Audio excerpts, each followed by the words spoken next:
1970, we sure we did the forefront.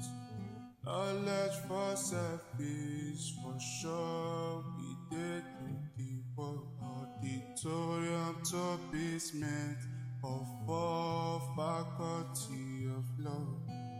We did represent, stand tall anywhere we go. Work hard and we shine, commitment, dedication.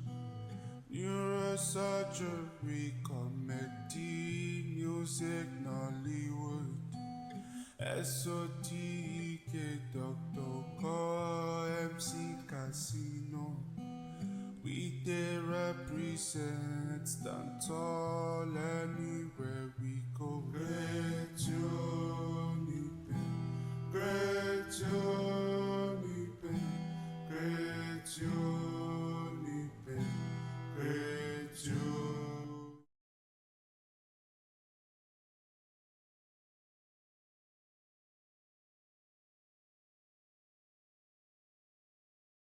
Hello, viewers. Welcome to another episode of the UNIBEN Alumni Series. As you know, this is a show that has been running for the past 2 years, since 2024, and every Wednesday we have brought alumni of the great University of Benin, men and women that are doing great works in their various fields, men and women that have been shaped in the four walls of the University of Benin. And today's episode, we have a promising young a Nigerian cricketer who has moved beyond the shores of Nigeria, who has represented Nigeria at the under 19 level, who is also a part of the national team. But recently, he moved to North America, where he signed for a Canadian team, Nationals Xtreme 11. And I'm talking about Eghosa Aghedo. Thank you, Eghosa, for joining us today. Thank you very much, boss. Yeah, Eghosa holds a Bachelor of Education in Human Kinetics and Sports Science from the Faculty of Education, University of Benin. Good to have you here, brother. I'm so excited, super excited, especially regarding your recent move to Canada. And when I saw that news, when that news broke, I saw the details. I think it was on Vanguard. Yeah, it was stated that you are the first Nigerian to play in the Canadian League. I don't know if you can confirm that, but on the other hand, if you're the first Nigerian, how is it for you? You just recently moved, but you started playing for your team, your new team. How is it for you to settle in, especially when you do not have like a template, or you do not have someone you can reach out to, maybe a senior player that have been there that you can reach out to tell you, oh, this is how the league is, this is how the competition is here. But it appears you are the pathfinder. How is it for you settling in to the competition in Canada? Okay, thank you very much. Settling in Canada has not really been easy with the cricket team here. You know, as like the first person to have the opportunity to get to represent a club from Nigeria, it's a bit tough, but we are trying our best to get into the system here. We thank God for everything. It has been going well smoothly, and we're looking forward to many more and bigger progress. Okay. You are not new to playing in foreign lands. You were in England, I think in 2018, 2019, if I'm correct. You were in England. You played for a season or so in England. I just want to know, is there something like a cultural shock for you, something you are experiencing newly in Canada that you did not experience while playing in the various competitions in Nigeria? Is there any new thing that you have seen in Canada that you did not see while playing in Nigeria? Okay, you know, cricket in Nigeria and cricket in North America is quite different because, yeah, there's a lot of cricket. There's a lot of cricket grounds. You see one of like a particular stadium having up to 5 cricket grounds. There's a good cricket ground around every city. Yeah, so that's something different from Nigeria. Although Nigeria, we are doing better now. We have about 3 to 5 tough wickets around Nigeria, but I feel we can still do better. But yeah, there's a lot of cricket. You have a lot of Asians, Indians, Pakistans, Afghanistans. They are playing a lot of cricket, both at night too. You see people playing cricket in night games too. So it's really different from Nigeria. Yeah, there's a lot of cricket. Yeah. Okay, you just mentioned, yeah, the difference and the facilities available in Canada, which we are not up to that in Nigeria for now. So I want to ask, what made you pursue a career in cricket?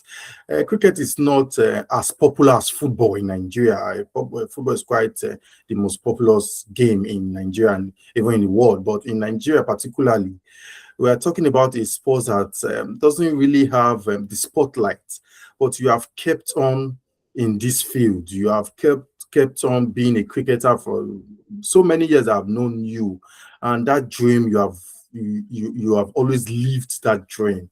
So, what inspired you to play cricket? Okay. I started playing this game in 2010 when I was in primary school.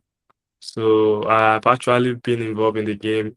And while I was young, I had the opportunity to start traveling very young, from primary school, junior secondary school. We get the opportunity to go for tournaments outside our state, 1 or 2 or 3 tournaments a year. So cricket actually gave me the opportunity to travel around Nigeria.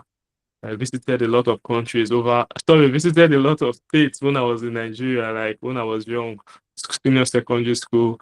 I visited over 20 states to play Mm. cricket. So the passion, I love traveling also too. So that's something that actually motivated me to continue the game, traveling. Okay, okay, that's quite interesting to hear. I wish some of us that because at one point I think in my junior secondary school, I think GS1 or GS, I actually played cricket. We had the Theophilus Ibudeme. Yes, was our coach then in UDSS, but Yeah. along the line we didn't show interest again. Maybe would have been somewhere around the world now playing cricket just like you. But you are a source of inspiration to a lot of young people, and especially at the University of Benin, you represented the institution at the Nuga Games. You had so many accolades to your name. How was it like representing the University of Benin? When people went out for Nuga Games, for the university games. When I was in secondary school, the first year I got into the University of Benin in 2016, I had the opportunity immediately getting into the team. The coach then, Coach Egage, made me captain. And I think I was captain. I had people in my team that were 500 level medical students, some of them 500 level engineering students. I was just a young boy in 100 level. So there's this thing the president of the Nigerian Cricket Federation used to tell me. He said, as a captain of a cricket team, you are like a board of directors. You have different people from all walks of life that are under you. So the ability for me to be able to captain my University of Benin team at a young age Yeah. was something that actually inspired me to do more and do better for University of Benin community. University of Benin is a very big school when it comes to sports in Nigeria. So it was always like a privilege then to be on the purple and gold to go outside and represent University of Benin. Okay. Still on University of Benin, which is the main reason why we're here. How were you able to manage your academics and sports? How were you able to appear in classes? How were you able to write exams? How were you able to be at Ogun State representing UNIBEN? How were you able to combine all these as a student? As a student, it was really tough. Like I tell most of my friends, I did because of sport, because I actually wanted to go professional in my career. I missed a lot of classes, missed a lot of exams, courses of. Initially, I was given admission to study mathematics in 2016 after my 100 level. I transferred to electrical engineering in 2017. 2017 to 2019, I got to 300, getting to 400 level electrical engineering. I had the opportunity to go to the UK in 2019. So I deferred my admission then. And because that's what I wanted. I wanted to be like a professional athlete. So I deferred my admission, got back from the UK in 2019, was supposed to go back the following year. Also had the opportunity to play in New Zealand that same 2020, but I think the COVID-19 fucked a lot of things up. Coming back from the COVID-19, we had about 6, 7 months strike. It was so complicated because I actually wanted to come and finish. So I met some of my lecturers. I was like, this engineering I'm doing, I really do not even see myself like becoming an engineer. Like I was thinking about it, like studying engineering. Is this something that I feel like so I spoke with one of my lecturer. Yeah. There's a lecturer of mine I spoke in engineering then, Mr. Chukwudi of us there. He when after talking to him, I was thinking he was going to advise me not to. He even gave me 50,000 naira then to purchase the form too. And went to human kinetics, met Professor Samuel Dudu and Professor Ogboma now. They made me feel welcome in human kinetics and sports science, and I really enjoyed it. So it was really difficult too, spending 8 years because you want to place it, missing out exams, missing out a lot of things. But we thank God at the end is What was the position of your parents while you were taking these decisions? Because we know at that young age, our parents are quite involved in the decisions we take. For you, especially you said from secondary school, you started traveling out of the state, then talking about your academic sojourn at the University of Benin, you moved from one department to another. You were almost graduating from engineering. You were in the penultimate year already. You had to switch to human kinetics. What was your parents' position in all of this? it was a tough battle with my parents. My parents do actually supported me playing the game, but it was quite a tough battle for me too. But I still tried myself to get to make them understand, and also shout out to my brothers to also make my parents understand too that this part is something that they supported. I think my brothers too, they actually did very well in convincing my parents and letting them know that, okay, let's allow this person. Although my parents wanted me to study law in school then, so it was difficult. It was really difficult. But they're happy now, Yeah, nevertheless. definitely. Everyone is definitely proud of what you have achieved. Let's talk about you represented the Nigerian under 19 in South Africa. From there, you moved on to the national team. You have represented Nigeria in several levels in cricket. What does wearing the green-white jersey, the green-white kit of Nigeria mean to you? Okay, representing Nigeria is a huge responsibility to anyone, any team you are playing for.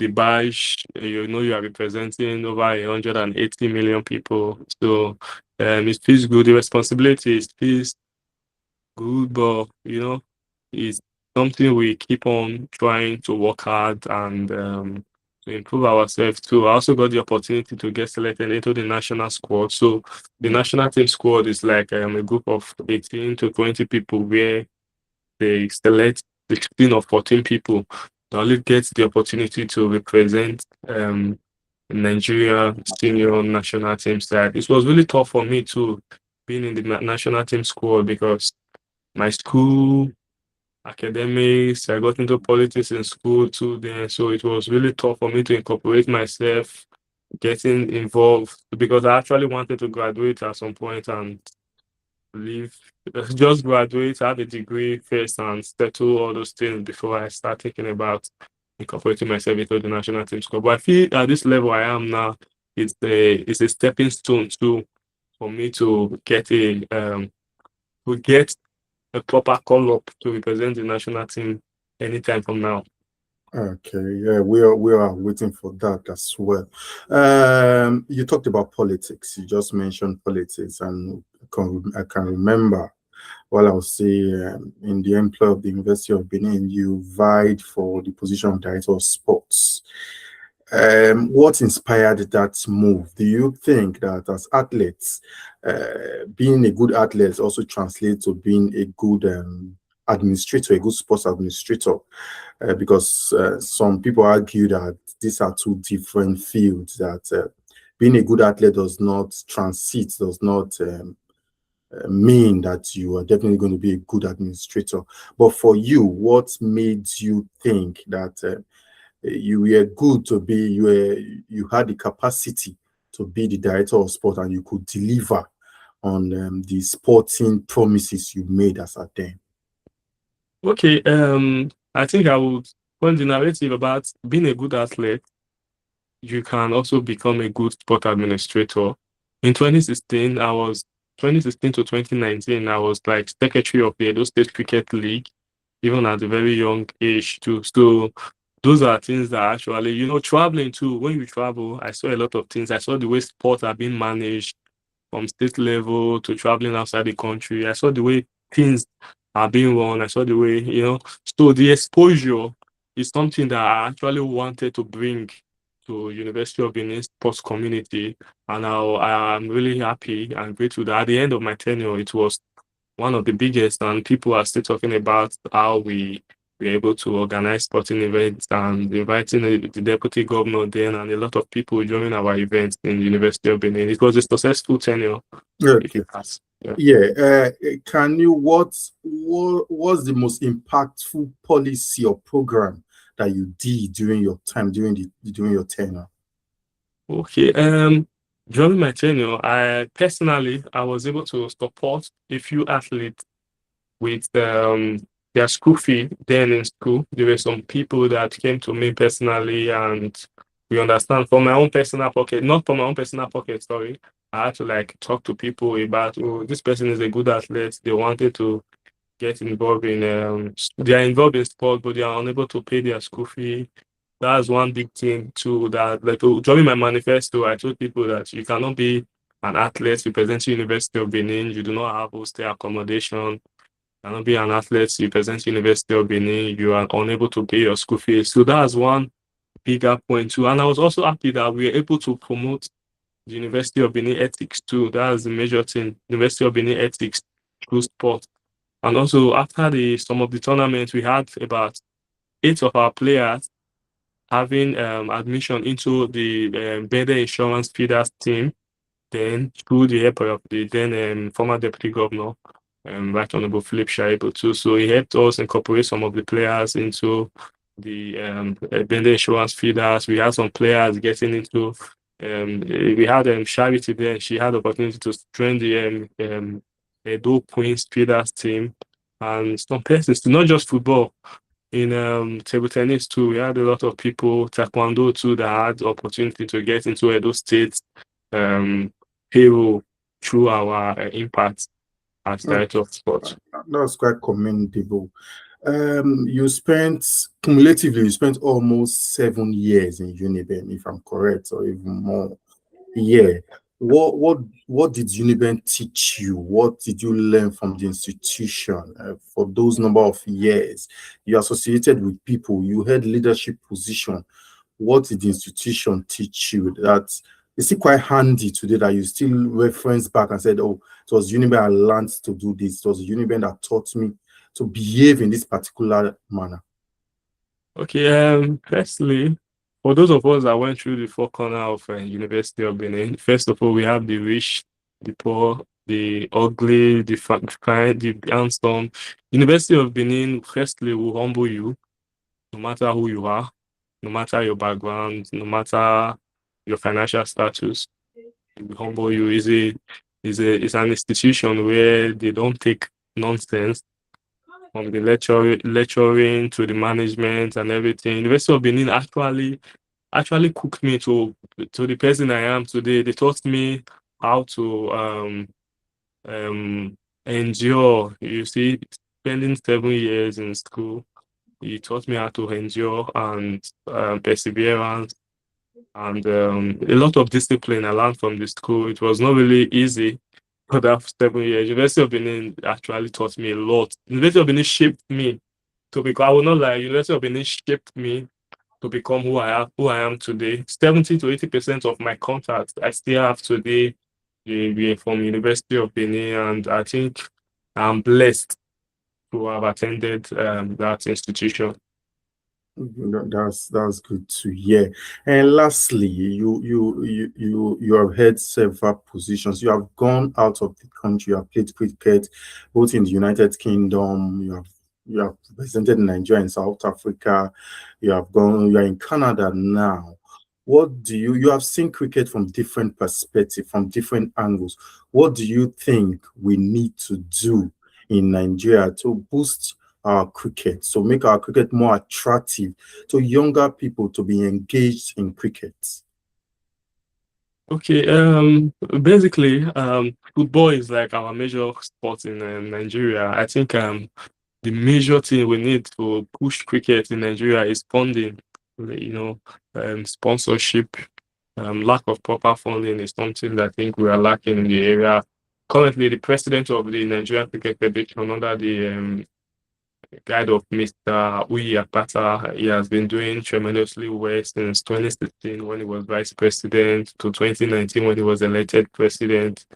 He has been working so hard, and I think when there is proper sponsorship or proper backing from our government, I think cricket will be on another. We have a lot of people doing well in Nigerian cricket. We have had people who have broken Guinness World Records from Nigeria, even from Edo State, from University of Benin too. So we have a lot of talent in the country, but I think we need proper funding from the government or private organizations to actually push this talent. Thank you very much, Eghosa. It has been wonderful speaking with you, and we wish you all the very best. Continue to fly the UNIBEN flag. Thank you very much. Thank you very much, boss. Thank you. I appreciate it. I've been speaking with the Nigerian cricket star, Aghedo Eghosa Destiny, who recently signed for the Canadian side, Nationals Xtreme 11. Continue to subscribe to our channel, bringing more exclusive interviews of UNIBEN alumni. Bye for now.